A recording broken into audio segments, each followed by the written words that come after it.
Thank you, Mr. Speaker. I rise for a point of personal privilege. The delegate has the floor.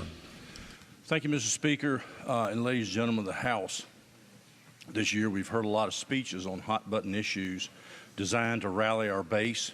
Well, what I'm hearing from folks back home in my district, Republican and Democrat, are concerns about the rising cost of living they face at every turn.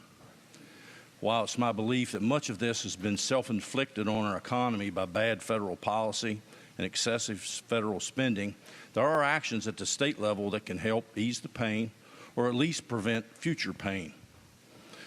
Mr. Speaker, one of these would have been untying ourselves from the California emissions mandate, a requirement that may almost certainly drive up Virginia's transportation costs in the coming years. I had hoped with the recent California Air Resources Board decision to adopt the more stringent standard that culminates in a complete ban on gas and diesel-powered cars and light-duty trucks, there might have been some bipartisan support this year for reversing our course. Unfortunately, that was not the case in this body nor the one down the hall. I believe this was a missed opportunity, Mr. Speaker. Those of you on the other side of the aisle had the perfect out to change position. Circumstances changed, and what you supported originally is not what we're obligated to follow now. That's an easy explanation to your base of supporters. But, Mr. Speaker, it might not have been a bad or a hard sell explaining that to your base after all. The American centrist Democrats recently commissioned a poll of Virginians, and what they found is not all that surprising to me. Of those surveyed, only 16% overall feel we need to do whatever we can to get EVs on the road as quickly as possible, including internal combustion engine vehicle bans. Notably, only 22% of Democrats support that position. When asked in the survey specifically what their number one approach would be getting more EVs on the road, only 5% overall said limiting gas-powered vehicles should be the top approach. The plurality said let the new vehicle market reflect consumer demand. That means let the free market work. And others said subsidize EVs or subsidize charging infrastructure. Provide carrots instead of providing a stick.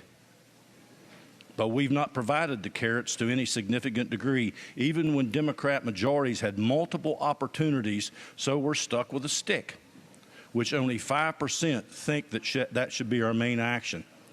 When given an explanation of the California emissions standard and asked directly whether they support Virginia remaining under it, only 25% strongly or even somewhat support it. Notably, only 40% of Democrats hold this position. A plurality oppose it. And before you say this is just one poll or we shouldn't follow the whims of public sentiment, we must be bold in our actions to address climate change. Here's the thing, even this mandate will not accomplish your purposes, and as I've said before, the free market alone will.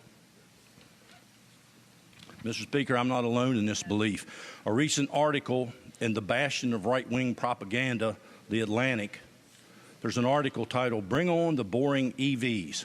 It highlighted the fact that ultimately, like it or not, it's a consumer's level of comfort in EV's perception as normal and reliable that will make the transition, not meddling with heavy-handed government or even incentive programs. People will buy an electric car when they want to and not before, period. They noted, quote, incentives and competitive prices can only do so much. People have to want to buy the car.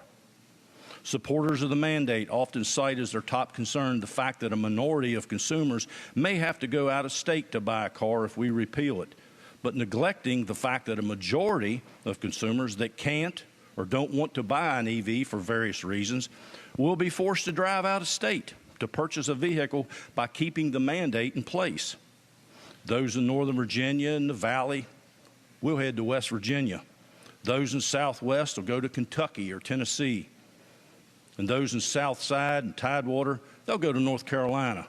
Mr. Speaker, this year really was our last opportunity to reverse course before this mandate starts distorting and harming the market. The regulation officially goes into place next year. Manufacturers and dealers will begin to adjust and plan accordingly to comply with the looming mandate, and consumers, our constituents, will be left with the economic burden. Thank you, Mr. Speaker.